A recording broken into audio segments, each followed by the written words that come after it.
अपने शरीर की पवित्रता को आपको देते हैं। हम अपने आंखों की पवित्रता को, कानों की पवित्रता को, हमारी समझ की पवित्रता आपको देते हैं प्रभु। हम अपने शब्दों की सारी पवित्रता को आपको देते हैं। हम अपने जीव के हर एक शब्द आपको देते हैं प्रभु। हमारे शब्द आपके पवित्रतम हृदय को अच्छे लगे, हमारे शब्द आपके कानों को आनंद दे सके प्रभु। प्रभु हमारा हाथ उठाना आपको आनंद दे प्रभु। हमारा घुटनों पर आना, आंसू बहाना, पश्चाताप करना और मानना प्रभु, अपने सब अगले पिछले पापों पर विश्वास करना कि सचमुच हमने अपने पापों और बुरे इरादों और इच्छाओं से प्रभु आपके पवित्रतम हृदय को बहुत चोट पहुंचाई है प्रभु। हम अपने सब गुनाहों को, अपराधों को, पापों को मान लेते हैं। हम मान लेते हैं प्रभु कि आप सर्वशक्तिमान हैं, आप परमेश्वर के पुत्र हैं। आपने पोंतुस पिलातुस के शासन काल में जन्म लिया, दुख उठाया, आप क्रूस पर चढ़ाए गए। आप सारे शहर के बीच से क्रूस उठाते हुए आपने असहनीय क्रूस की अत्यंत प्राणदायक पीड़ा को अपने जीवन में रिसीव किया, ग्रहण किया। आपने अपने हाथ और पैर हमारे लिए छिदाए। आपका बगल में भाला मारा गया, इसमें से तुरंत लहू और जल बहा। आप क्रूस पर 3 घंटों तक हम जैसे सब विश्व के पापी मानवों की शारीरिक, मानसिक और आत्मिक मुक्ति के लिए क्रूस पर असहनीय वेदना को सहते रहे। आपने पुकार पुकार कर और आंसू बहा बहा कर उस पिता से जो हम सबको अनंत नरक की आग से बचा सकता था, आपने अपने आप को एक बलिदान मेमने के रूप में देकर विनती की और आपकी प्रार्थना सुन ली गई।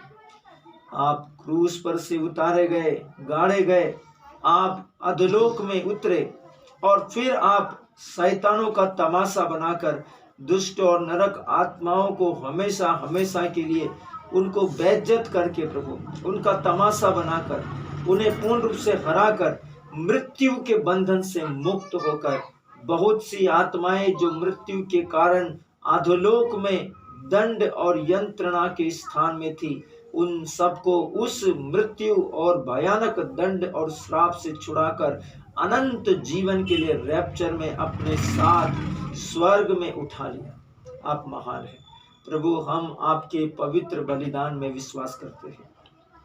हम विश्वास करते हैं आपके जन्म, मरण, दुख भोग और पुनरुत्थान पर।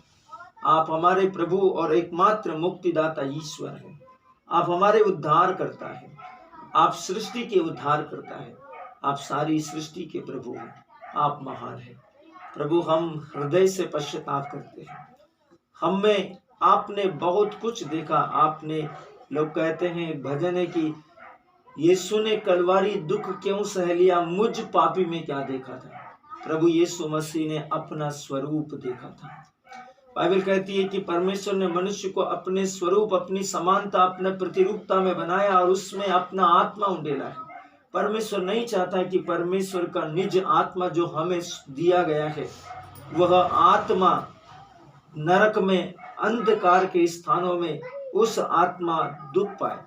परमेश्वर सर्वशक्तिमान नहीं चाहता कि परमेश्वर के स्वरूप में बनाया हुआ पवित्र शरीर दंड पाए, कष्ट पाए, अपराध करे, व्यभिचार करे, चोरी करे, उपद्रव और अपवित्र शब्दों का अपने जीवन में इस्तेमाल करे। परमेश्वर नहीं चाहता। इसलिए परमेश्वर ने हमारी पवित्रता को बनाए रखने के लिए अपनी पवित्रता का पवित्र लहू हमारे ऊपर उंडेल दिया और उस लहू के द्वारा हमारे पापों से हमको निजात दिलाया। बाइबल कहती है कि बिना लहू बहाए किसी को पापों की क्षमा नहीं मिल सकती। पापों की क्षमा के लिए हर साल प्रतीकात्मक रूप से इजरायली लोग मेमने का बलिदान चढ़ाते थे। हर साल अपने पापों के लिए, पूर्वजों के पापों के लिए, परिवार के पापों के लिए, समाज के पाप के लिए, कलीसिया के पाप के लिए, विश्वासियों के पापों के लिए इजरायली लोग हर साल प्रतीकात्मक मेमना बलिदान चढ़ाते थे और उसका लहू याजक उनके ऊपर छिड़कता था। और वो मेमने का लहू उन सब के लिए 1 साल की पापों की छुड़ौती होता था। प्रभु यीशु मसीह ने हमेशा के लिए हम सबों के लिए लहू बहाकर अपने पवित्र लहू से सबका उद्धार करा दिया। उस युग के लोगों का, उसके पहले के युग के लोगों का, आदम से लेकर आने वाली जनरेशन के सबों के पापों के लिए प्रायश्चित किया। प्रभु यीशु से हम प्रार्थना करते हैं, प्रभु आप हमारे पापों के लिए क्रूस पर हैं, हमें क्षमा कर दीजिए, हमें माफ कर दीजिए, हमें पश्चाताप दीजिए, हम पर अनुग्रह कीजिए प्रभु। हम अपने अपराधों में बंधे नहीं रहेंगे, हम अपने पापों के कारण दंड नहीं पाएंगे, हम अपने बीमारियों के कारण, श्रापों के कारण अधोलोक में नहीं जाएंगे। हम प्रभु यीशु से प्रार्थना करेंगे और हमारे पाप क्षमा हो जाएंगे। हे प्रभु यीशु जी, हम आपसे विनती करते हैं, हमें पवित्र आत्मा दीजिए, पवित्र आत्मा हमें याद दिलाए हमारे पाप, ताकि हमें अपने पापों के लिए प्रायश्चित मिले। हम अपने पापों के कारण अपनी पवित्रता को, खोई हुई पवित्रता को देख सके और उसको पुनः पाने के लिए अपनी पुनः चमक को, पुनः आशीष को, पुनः ग्लोरी को, पुनः महिमा को, पुनः शांति को, पुनः निर्भीकता को, पुनः स्वास्थ्य को पाने के लिए परमेश्वर के सामने पश्चाताप से गिड़गिड़ाए। प्रभु आप महान हैं। प्रभु आपने कहा जब पवित्र आत्मा आएगा तो वो तुम्हें पूर्ण सत्य तक लेकर जाएगा। पवित्र आत्मा आप ही हमारी दुर्बलताओं में आहें भर भर कर प्रार्थना करता है और हमें सिखाता है कैसे प्रार्थना करना है।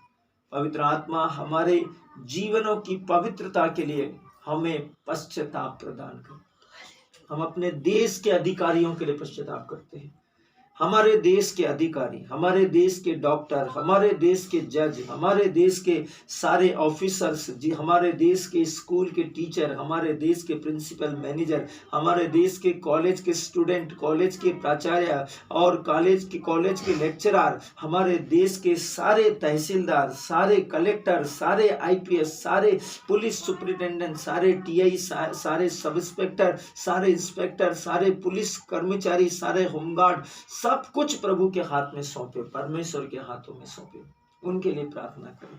सारे डॉक्टर्स के लिए, नर्स के लिए, फार्मा कंपनियों के लिए जो दवाइयां बनाती उनके लिए प्रार्थना करें।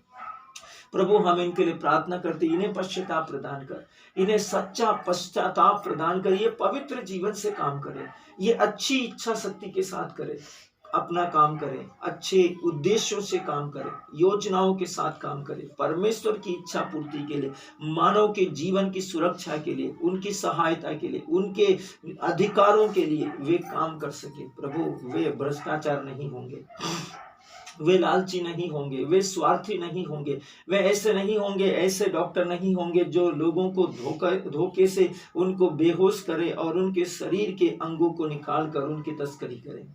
प्रभु वे ऐसे नहीं होंगे, वे झूठ बोलने वाले रिश्वतखोर, पापी और व्यभिचारी नहीं होंगे, वे चोर नहीं होंगे, वे झूठ बोलने वाले नहीं होंगे, वे धोखा देने वाले नहीं होंगे, वे दुष्ट शैतानों के द्वारा उकसाए नहीं जाएंगे, वे दुष्ट शैतानों के द्वारा स्वार्थ के लिए गलत न्याय नहीं करेंगे, गलत निर्णय नहीं देंगे, वे निर्दोष को दंड और दोषी को मुक्त नहीं करेंगे, वे सही न्याय करेंगे, वे सही काम करेंगे, वे सही जगह पर सही तरीके से काम करेंगे। प्रभु मैं उन्हें आपके हाथों में सौंपता हूँ, उन्हें पश्चाताप दीजिए प्रभु, उन्हें पश्चाताप दीजिए प्रभु, वे पश्चाताप करेंगे। प्रभु हर एक व्यक्ति अपनी जिम्मेदारियों का, अपने उत्तरदायित्वों का, अपने कर्तव्यों का निर्वाह उचित रीति से करेगा, वे अपनी जवाबदारियों को समझेगा। प्रभु उनको समझ दीजिए प्रभु, उन्हें पवित्र आत्मा दीजिए प्रभु, उनकी आंखें खोल दीजिए प्रभु। यदि उनके मुंह से 10 झूठी बातें निकलती है प्रभु, उन्हें समझ दे कि झूठी बातों के कारण